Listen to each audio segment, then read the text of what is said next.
আমি এই খতম দিছি, কিন্তু আজ পর্যন্ত কোনো বাপ এসে আমারে বলে নাই যে আব্বা যে ফলা আমি একটা পারা পড়ছিলাম, আমার লাগি এক পারার জন্য একটু দোয়া করিস। মানে আপনাদের থেকে আমার বাসা বাড়ির মা বোন অনেক ভালো, আপনারা জানেন সেটা, অনেক ভালো, আপনাদের থেকে শত শত গুণে ভালো। পুরুষের কাজ একটা আর মহিলাদের কাজ 5টা।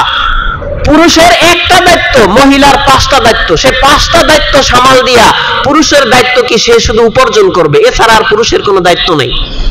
পুরুষের দায়িত্ব একটা, সে তার শুধু উপার্জনের দায়িত্ব, আর মহিলার কাজ 5টা। সে রান্না বাড়া করে, পরিবেশ গুছায় করে, তারপরে ইফতার সামগ্রী তৈরি করে, বাচ্চা সামাল দেয়, এরপরে আবার প্রত্যেকটা মা বোন ঘরে বসে বসে কোরআন তেলাওয়াত করে। আপনি আমি কি করছি? আমি কি করছি? আমি শুধু উপার্জন করি একটা কাজ, কোরআন পড়ি না। মা বোনেরা আপনাদের থেকে হাজার হাজার গুণে ভালো। আমার মনে হয় আমার মা আমাকে ফোন দিয়ে বলছে তুমি কয় পারা পড়ছো? আমি বলি আম্মা 7 পারা হয়েছে গত পরশুদিন। তোমার হাফেজ সাহেব বানাই লাভ হইলো কি? আমি তো 6 পারা পড়ে ফেলাইছি। আমি মনে মনে বলি যে আম্মা 7 পারা তারাবির নামাজে পড়াইতে কতবার যে পড়ছি আমি আর হাফেজ সাহেব জানি যে কয়বার এটা পড়ছি।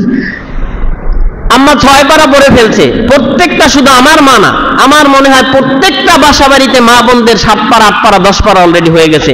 এমনও মা বোন আছে 27-এর দিন খবর পাবো বা 25 থেকে 20 থেকে খবর শুরু হয়ে যায় যে হুজুর আমার জন্য দোয়া করেন, আমি 2 খতম শেষ, 3 খতম শেষ, 27-এর দিন খতম। প্রত্যেকটা ঘর থেকে সংবাদ আসে যে আমি এই খতম দিছি, কিন্তু আজ পর্যন্ত কোনো বাপ এসে আমারে বলে নাই যে আব্বা যে ফলা আমি একটা পারা পড়ছিলাম, আমার লাগি এক পারার জন্য একটু দোয়া করিস। কোনো বাপাই আয়ে বলে নাই, আমার বাবাও না, আমার বাবাও বলে নাই যে আসলে আমি 5 পারা পড়ছিলাম, বাবা তুমি আমার লাগি দোয়া করো। কিন্তু প্রত্যেকটা বাসা বাড়ি থেকে মা বোনেরা পড়ে। এদের জন্যই আল্লাহ রাব্বুল আলামিন কোরআনের মহত্ব প্রত্যেকটা ঘরে ঘরে দিনদারিত্ব ছড়িয়ে রেখেছেন, বলি আলহামদুলিল্লাহ। তাহলে কোরআন পড়বো তো ইনশাআল্লাহ, কোরআন পড়ার চেষ্টা করি, কোরআন কেউ ছাড়ি না ভাই। কোরআন পড়লে আল্লাহ রাব্বুল আলামিন কোরআনের বরকতে আপনার আমার জীবনকে সুন্দর, সজীব, সুশীতল করে দিবে ইনশাআল্লাহ তাআলা।